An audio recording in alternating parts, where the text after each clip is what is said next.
Jai Ma, Jai Thakur Hariom. Many people don't understand why Sri Ramkrishnadev, Sarada Devi, and Swami Vivekananda is worshipped in Ramkrishna Mission or by the devotees of Ramkrishna Mission. In Hinduism, the worship of avatars and Siddha Gurus is a valid way for spiritual evolution and to attain moksha. This is backed up by the shlokas of Patanjali's Yoga Sutras. The worship of Siddha Gurus has been a tradition in Hinduism for thousands of years. Just as Sri Ram was worshipped as a guru, Krishna was worshipped as a guru by their disciples and followers. Gorakshanath ji, Dattatreya ji are worshipped by the Nath Sampradaya followers. Bharat Sevashram Sangha worships their founder guru, Swami Pranavananda. Even Isha Foundation has their own guru worship. They worship Sadhguruji. Those who know about Sadhguru Sri Brahma of South India, his followers and disciples, even to this day, worship him. And all their temples have just his photo where he is worshipped. So worship of avatars and worship of the Siddha Guru, both are valid ways of spiritual evolution in Hinduism. Why Sri Ramakrishna is held as an avatar by us? Sri Ramkrishnadev is mentioned as an avatar by himself or by others. I will try to translate some of them and read it out from the books. In the book Sri Ramakrishna the Great Master by Swami Saradananda, we find this. Padmalochan, a great scholar of those times, saw the master and said, I see in you divine power and manifestation. Composing a hymn in Sanskrit, Vaishnav Charan sang it to the master in ecstasy, describing him as an incarnation of God.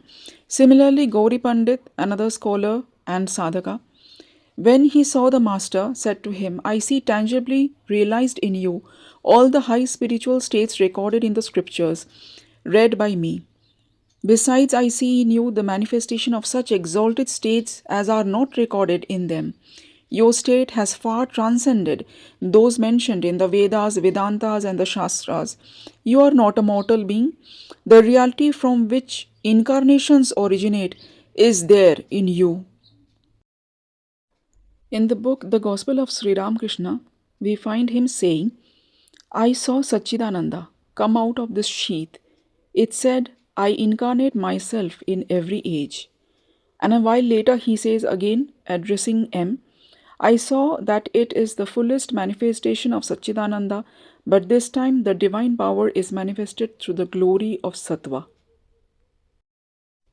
In another place, in the same book, The Gospel of Sri Ramakrishna, we find him saying, My parents knew who dwells inside this body. Father had a dream at Gaya. In that dream, Raghuvir said to him, I shall be born as your son. God alone dwells inside this body. Apart from these, there are other numerable places where Sri Ramakrishna has been mentioned as an incarnation of God by himself or by his devotees or followers or by other sadhakas who had realized it. Unless the avatars or incarnations of God say it themselves, people won't recognize them as incarnations of God. It's impossible for human beings to distinguish and understand. So the incarnations of God always reveal their true identity to their close disciples and followers. That has been the case even for Jesus Christ, who said that he was the Son of God, he was the path, the way to God.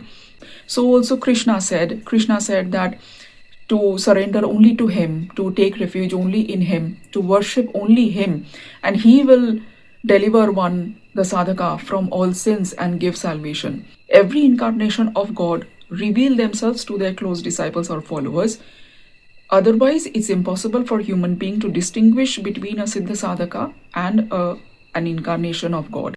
And the question as to why the worship of Guru or the avatar leads to salvation comes back to the same law of attraction, because we are trying to match the frequency with them. Chanting the mantra with the name of the incarnation of God, remembering him, connecting with him through prayer or worship, in any way trying to match with their frequency, and that gives salvation. Just as Sri Ramkrishnadev says, a father gives all his inheritance to his son, so also His spiritual treasures are inherited by his followers or disciples. And again, there might be this question as to how outward physical worship of any deity, incarnation, or Siddha Guru can lead directly to salvation. The answer is that the external ritualistic worship, of course, doesn't lead directly to God realization, but it is one of the steps. So, this is a gradual process. The external worship leads to the sadhaka being able to sit for many hours at a time and chant the mantra, and then the chanting leads on to the state of mind where he can meditate. And after years of practice of meditation, the state of samadhi is reached. It all happens by the grace of the incarnation of God or the Guru or the deity.